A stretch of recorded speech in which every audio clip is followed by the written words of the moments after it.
Да, екипата на телевизија Нова се наоѓа на изградбата на мега инфраструктурниот проект, автопатската делница од Кичево до Охрид. Во моментов се наоѓаме практично, да кажеме, во воздух, каде на некаде повеќе од 40 метри од земјата. Во она што можете да го видите е дека ова е првиот конзолен мост кој што треба да ги поврзе градовите Кичево и Охрид.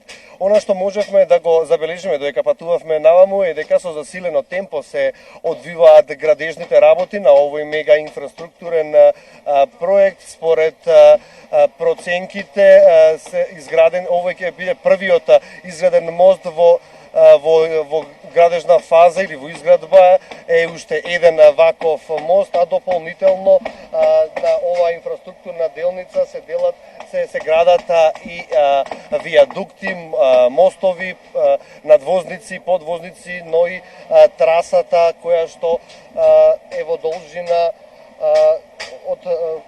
должина од 50 километри.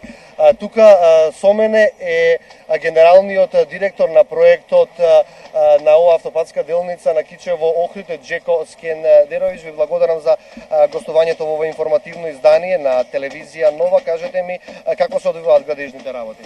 Градежните работи се изведуваат во се спрема динамиката која е усвоена и ги пратат активностите. Во моментов се наоѓаме на 17 километар од делницата Подвис Пресека, каде што работите ги изведува градежната фирма Трансфер со своите подизведувачи. Во моментов се наоѓаме на местото каде што треба да се спои конзолниот мост, тоест лако со задниот негов сегмент, и тоа е првиот конзолен мост на оваа делница која треба да биде изграден. Активностите одат се во се према планот и сметам дека и понатаму ќе продолжиме со исто темпо. Колку километри точно ќе добијат македонските граѓани нов автопат на оваа делница? Трансмет изведува работи на делница која е долга 9 километри, од која има 4 километри мостови, а останатото е траса према усеците и земјаните работи. Кога доаѓавме ваму видовме дека има доста ридско-планински предели. Имате ли тешкоти во изведбата? Па можам да кажам дека прилично тешка делница припадна на Трансмет, но проектот беше усогласен и прифатен така да активностите се одвиваат према проектните документи.